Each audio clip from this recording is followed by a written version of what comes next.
Hello, welcome back to my channel. My name is Lexi. I'm an actor, former model, and current electrician, and I'm sitting at the ferries. I was traveling here for essential reasons, so I was back on the island, which is my hometown, and now I'm heading back to Vancouver, and I thought what a great opportunity to film a little video.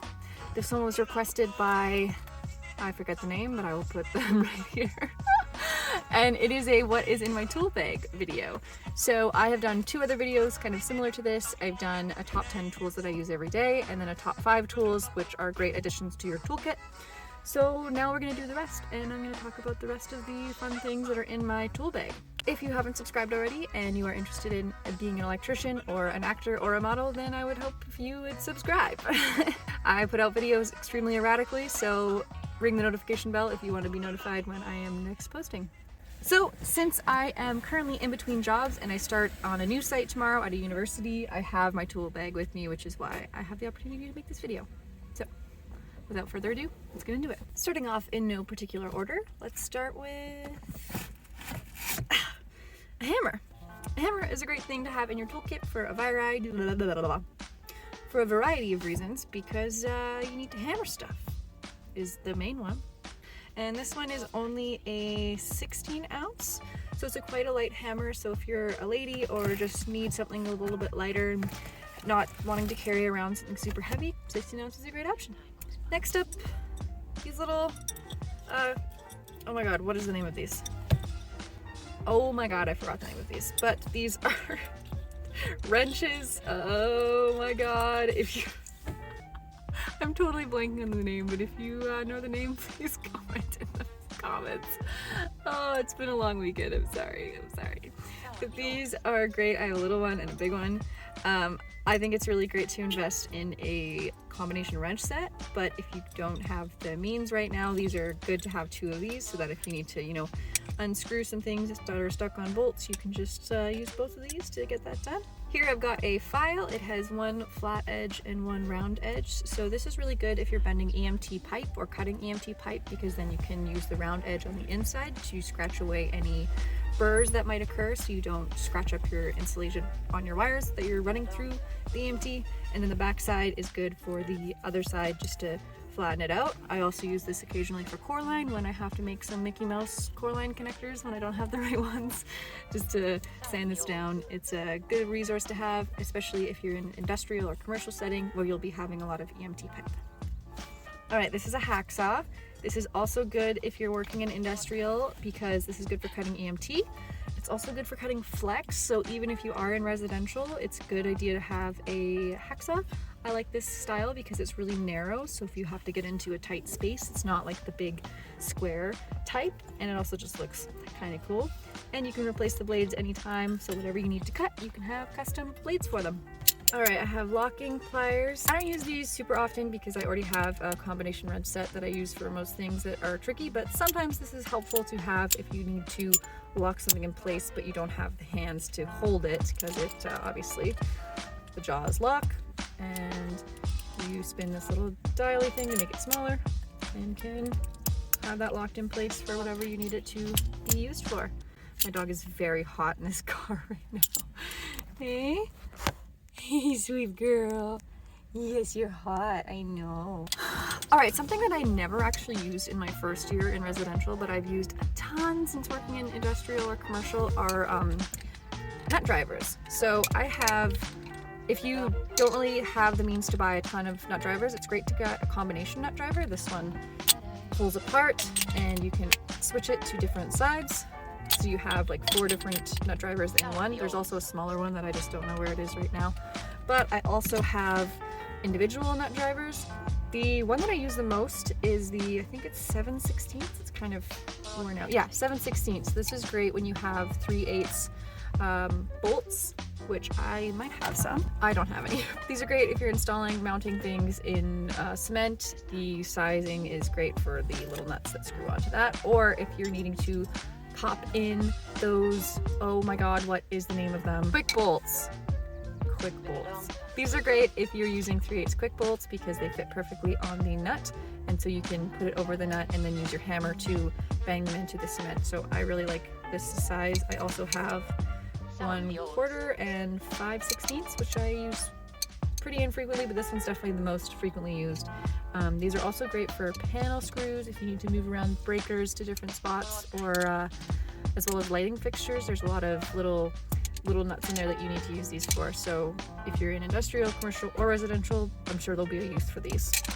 Now, I actually didn't buy these, but I have kept them when I've been given them. These are just little hole saw, the little hole bits for, these are best for wood, or if you need to run BX through drywall. It's nice to have just like a clean hole. This one's 1/4, nope, 3/4, and this one's 1/4, so this is good for smaller BX, and then for core line and stuff, this is good for that. I also usually have a variety of drill bits on hand. This one is the large one. I also usually have 1/4 inch or 3/8 inch. I just don't have them on me right now because they're in my other tool bag, but those are nice to have for various holes. I don't really need to explain that. Y'all are smart people. Also in the bit category, I have a ridiculous amount of Robbie heads, and I have no Phillips. Oh no, I have a Phillips head. Oh my god, I didn't know I had that. Well, I have 3 green Robbies for some reason, 1 red Robbie, and a Phillips head. These are kind of the best things that you're gonna need on a job site. You probably won't need any more drill bits for many things, and if you do, your employer should provide them. Actually, these are all employer provided. I just have taken them for my own selfish reasons. This is a sick thing that I found. Oh my god, I'm just like leaning on a hacksaw. This is something I found in like an old locker in this weird industrial site, but it is a giant Sharpie, and it actually has come in handy for marking up things. It is a good idea to have a bunch of Sharpies in your back pocket for when you're working in construction. A great hack is if you have a Sharpie and it keeps getting stolen, take the lid of a yellow Sharpie and put it on your black Sharpie, and no one will want to take it. And then if they do, you will know because they have the yellow lid. Life hacks. These tools I just picked up, and I think I featured them in my first video, but I got a different style. So these are insulated screwdrivers. So because I'm moving into industrial and I'm doing a lot of panel swaps and stuff like that, I just figured it was a good idea to have some insulated screwdrivers. So these ones are all insulated. This is a flathead and a Phillips head, great for panels. And a tip that my boss had given me is if you're going to be working in panels, it's best to have solid screwdrivers, especially insulated, and not like a multi-driver. So like one that you pull out different bits and put them on the top, because if you are working in a panel and one comes loose and you don't notice, it could cross phases, and that causes things to explode.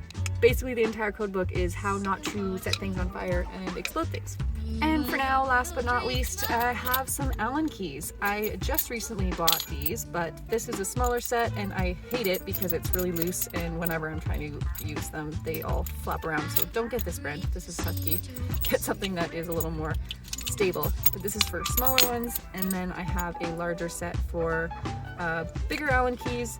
These are good for panels when you're installing the large conductors that are coming into the panels. Usually you need an Allen key to get those installed and not just a regular screwdriver. So those are happy. Some other random things that I keep is knee pads. I mean, pretty self-explanatory. You're going to be on concrete a lot of the times, so if you have to lean down, kneel down, save your knees. Don't be a hero. Also keep some rubber tape and just regular electrical tape. Rubber tape is for covering up split bolts, which, story time, I caused my first explosion recently. So when I was being trained to be an electrician, which I still am, I'm an apprentice, by the way. Anyways, they were really low on rubber tape when I was learning, and so they said use as minimum amount as you can. So I definitely started doing that, but unfortunately it pushed up against the side of the box, the rubber tape split, and the copper was exposed, and 600 odd volts hit the box, so it caused a huge explosion. The box had a giant hole in it. I'll insert a photo here.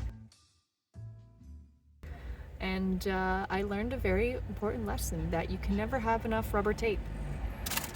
That's why I keep it on hand at all times. And And we are starting to load soon, so I'm going to wrap this up. But a good thing to have on hand is work gloves that fit you. I have small baby hands, so I need extra small. So whenever I find a couple extra smalls, I always grab them and throw them in my tool bag. As well as, you know, the fun things like Band-Aids, tampons, snacks. Those are all good things that I usually keep in my tool bag, which are very helpful all the time. So that's it for me today. Thank you so much for watching. If you are interested in subscribing, I would appreciate it. And I also am considering starting a Patreon. I know I feel gross doing it, but I put a lot of effort and time into these videos, and because of YouTube's policy, I can't advertise on them. I don't get any ad revenue, so I've been considering starting a Patreon for extra bonus content, as well as if people have like really detailed questions they want me to help with, which I've been getting a lot of lately. If you think that's a good idea, let me know. If you want to become a Patreon, let me know. I haven't set it up yet, but it's just something I've been thinking of lately. Tell me in the comments if you would subscribe. If you wouldn't, also tell me. I just like to know. And just as a note, if you're in a different country, I don't really know anything about the electrical world in other countries aside from Canada and aside from BC, really. So if you have questions about immigration or anything like that, I don't really have the answers for you.